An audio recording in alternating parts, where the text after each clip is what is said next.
এটা আমার সকালবেলাকার এনার্জি ড্রিঙ্কের জন্য আমি ব্যস্ত হয়ে পড়বো, তখন এসে বারবার বেল বাজাতে থাকবে। ধাঁচ, ওই জন্য একটু লিপ বাম ওকে লাগছে, কারণে অনেক বেশি ডিপ কালার। লিফটের যে দরজা না, ওখানে হয়তো বা আটকে গেছে। Good morning everyone, welcome back to my channel. কেমন আছো তোমরা সবাই? আশা করছি সবাই খুব ভালো আছো, আর আমরাও ভালো আছি। সকাল বাজে 7টা। ঘুম থেকে উঠে গেছি, আর বিছানাটা আগে গুছিয়ে নিচ্ছি, কারণ একবার ঘর থেকে বেরিয়ে গেলে সেভাবে ঘরে আর ঢোকা হয় না আমার। অনেক পরে আসি বেডরুমে, তো কী হয় মানে বেড টেড সব কিছু একবারে গুছিয়ে রেখে না গেলে না, বারবার মনের মধ্যে ঘুরতে থাকে, খচখচ করতে থাকে যে আবার যেতে হবে, কাজটা বাকি রয়েছে। এই যে গুছিয়ে নিয়েছি, আর এখন যাব বাইরে। সব দরজা জানলাগুলো আগে খুলে নিচ্ছি, নাহলে তো আলো বাতাস কিছুই ঢুকবে না। আর এখন লেবু জলটাও রেডি করে নিচ্ছি, মানে জল গরম করে আধা গ্লাস মতো করে রেখেছি আমি, মানে চা করেছি তো একটু আগে মন্ডল মশাইয়ের জন্য, তো ওকে চাটা দিয়ে দিয়েছি, আর আমি এই যে লেবু জলটা বানিয়ে আগে খেয়ে নিচ্ছি। এটা আমার সকালবেলাকার এনার্জি ড্রিঙ্কের, জানো তো। সবার কাছে হয়তো চা কফি, কিন্তু চা কফির দুটোর একটাও আমার পছন্দ নয়, আমার একদম খেতে ভালোই লাগে না। তো সেজন্য আমি লেবু জলটাই খাই, উষ্ণ গরম জলে। তো এই যে লেবু জল খাওয়া হয়ে গেছে, আর তার পরপরই আগে গিয়ে মানে কিচেনের যে ডাস্টবিন, ওটা আগে বাইরে রেখে আসলাম। না হলে কী হবে, গার্বেজ ক্লিনাররা এসে আমি কোনো কারণে ভুলে গেলে হয়তো অন্য কাজে আমি ব্যস্ত হয়ে পড়বো, তখন এসে বারবার বেল বাজাতে থাকবে। তো ওটাও রেখে আসলাম। রেখে এসে তারপরে আর কি বাকি কাজগুলো করে নিচ্ছি। এখন ঘরটারগুলো আগে ভালো করে ঝাড়ু দিয়ে নিচ্ছি, তারপরে আর কি মুছে খাওয়া দাওয়া, মানে সকালের ব্রেকফাস্ট আর কি করে আমি স্নান করতে যাব। এটা আমার কন্টিনিউ প্রত্যেক দিনের এই সেম একই রুটিনই চলতে থাকে। তো এই যে এখন ব্যালকনি থেকে এই যে ধুলো ময়লাগুলো পরিষ্কার করে নিয়ে, এর মধ্যে দেখো আমার বাকি কাজগুলো কিন্তু হয়েও গেছে। মানে সকালের হালকা খাবার দাবার সেগুলো সেরে স্নান করে এখন পুজো করব, মানে ওই জন্য আর কি ঠাকুরের থালা বাসনগুলো আগে পরিষ্কার করে নিচ্ছি।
পুজো কমপ্লিট হয়ে গেছে, ঠাকুরের থালা বাসন সব উঠিয়ে রেখে পরিষ্কার করে রেখে এসে এখন আমি আসলাম একটু নিজে তৈরি হতে।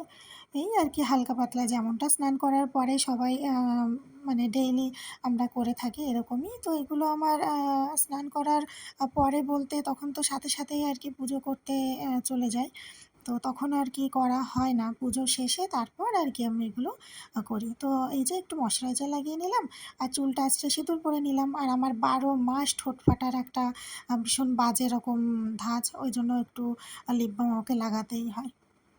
তো এই যে এবার চলে আসলাম রান্নাবান্না করতে। রান্না করলাম ওই জিরে, শুকনো লঙ্কা, তেজপাতা ফোড়নে দিয়ে, এটা তো ম্যাক্সিমাম রান্নাতে ফোড়নে ইউজ করা যায়। আজকে রান্না করেছি আলু, আর মাছটা যে কী আমার নামটা মনে পড়ছে না, ওই মিষ্টি জলের মাছ আর কি। তো ওই মাছ দিয়ে আলু দিয়ে একদম হালকা পাতলা ঝোল একটা। আর একটা হয়েছে বিনস আলু ভাজা। তো ভাজাটা আগে করে উঠিয়ে রেখে দিয়েছি, আর এখন এই যে মাছের তরকারিটা করে নিচ্ছি। এই যে হয়ে গেছে, এখানে ফ্ল্যাশ অন হয়েছিল যে কারণে অনেক বেশি ডিপ কালার লাগছে।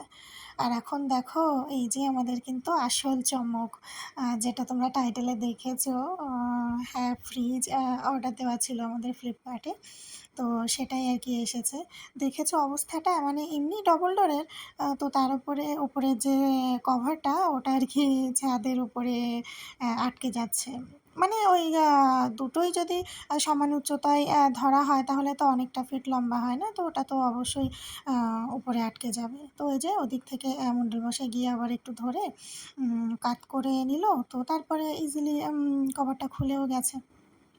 আর এই যে দুজন এসে ডেলিভারি করে গেছে, আর কিছুক্ষণ পরে এসে 1-2 ঘন্টা বাদে এসে তার মধ্যে আবার ইনস্টলও হয়ে গেছে। এখন প্রায় 11:30 বাজে, মানে অনেকটা রাত হয়ে গেছে। আর চোখ মুখ ধুয়ে ফ্রেশ হয়ে গিয়ে ভগবানকে প্রণাম টনাম করে চলে এসেছি বেডরুমে। এখন ঘুমাতে হবে। আসলে বিকালের পরে ফ্রিজ তো এসেছে ওই দুপুরের একটু পরে, মানে দুপুর বিকালের একটু মাঝামাঝি ওই সময়তে। তো তারপরে আমরা মানে বিকালের দিকে একটু বেরিয়েছিলাম, মার্কেটে গিয়েছিলাম, মানে মাছ আনার জন্য, মাছ নিয়ে আসতে, আর একটা দোকানে একটু দরকার ছিল, তো যেতেই হতো, তো সেজন্য আর কি বেরিয়েছিলাম। তো আস্তে আস্তে সন্ধ্যা হয়ে গেছে, ওই জন্য আর কি আসার পরে তাড়াতাড়ি আমি আবার জামা কাপড় চেঞ্জ করে ফ্রেশ হয়ে নিয়ে সন্ধ্যা দিয়ে পুজো করে রাতে খাবার দাবার বানাতে হতো, তো সেগুলোই আর কি চলছিল। তো শর্ট টাইমে তাড়াতাড়ি করতে হতো, যে কারণে আর ক্যামেরা অনও করতে পারিনি, আর একদম ভিডিও হয়নি। আর এখন একদম শুতে যাওয়ার আগে তোমাদের সাথে এখন কথা বলছি।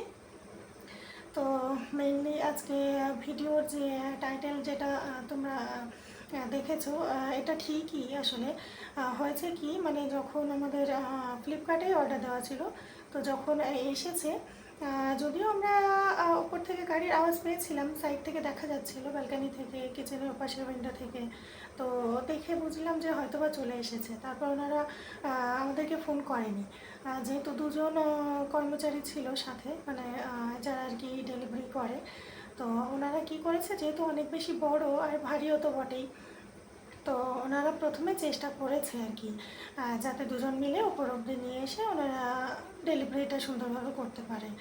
প্রথমে আমাদেরকে ফোন করেনি আর কি। তো হয়েছে কি, হয়তোবা লিফটের যে দরজা না, ওখানে হয়তোবা আটকে গেছে, মানে আটকে গেছে বলতে উপরের যে হাইটে আটকে গেছে, কারণ দরজা তো আর 8-9 ফুট 10 ফুট এরকমটা বড় করে না, বা ওরকমটা বড় নয়, কিন্তু ভিতরে ঢুকে গেলে তার উপরে কিন্তু উচ্চতায় অনেকটা বেশি জায়গা রয়েছে, মানে ভিতরে ঢোকানোতে প্রবলেম হয়েছে, কিন্তু ওর ভিতরে নিয়ে যাওয়ার পরে স্পেসটা পেয়েছে। তো ওনারা দুজনে আর কি হয়তো বা পাচ্ছিল না, খুব প্রবলেম হচ্ছিল, ওই জন্য আর কি ফোন করে বলছে যে ভাইয়া আপনাদের সামান এসে গেছে, একটু যদি লিফটের কাছে আসতেন, মানে আমরা কোনোভাবেই আর কি দুজনে মিলে পাচ্ছি না লিফটে ঢোকাতে। তো তারপরে আবার আমার হাজব্যান্ড আবার গেছিলো, ও গিয়ে তিনজনে মিলে ভালো করে ধরে সুন্দরভাবে নিয়ে এসেছে, কোনো অসুবিধা হয়নি, ইনস্টলমেন্ট হয়ে গেছে তারপর পরই এসে। এখন সব কিছু ঠিকঠাক আছে, ওকে আছে। আর ঘরে মাছও ছিল না, যেহেতু মার্কেটে যেতে হতো, বললাম তোমাদেরকে, মানে একটা দোকানে একটু কাজ ছিল, দরকার ছিল, ওই জন্য ভাবলাম যে ঠিক আছে চলো বেরোই, ঝটপট চলেও আসবো, তো সেজন্যই বেরোনো হয়েছে। আর বাকি কথা তো তোমরা শুনেই নিলে, আমি বলে দিয়েছি, এখন আর কোনো কথা নেই। ভিডিওটা তোমাদের কেমন লেগেছে অবশ্যই আমাকে কমেন্ট করে জানিও, ভালো লাগলে একটা লাইক করে দিও, আর এরকমই আমার চ্যানেলে নেক্সট ভিডিওগুলো পেতে অবশ্যই চ্যানেলটাকে সাবস্ক্রাইব করে রেখো, আর বেল আইকনটাও প্রেস করে রেখো, নাহলে কি হবে, পরবর্তী ভিডিওগুলো নোটিফিকেশানগুলো কিন্তু তোমাদের কাছে যাবে না।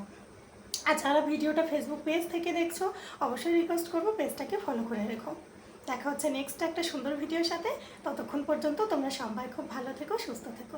Good night.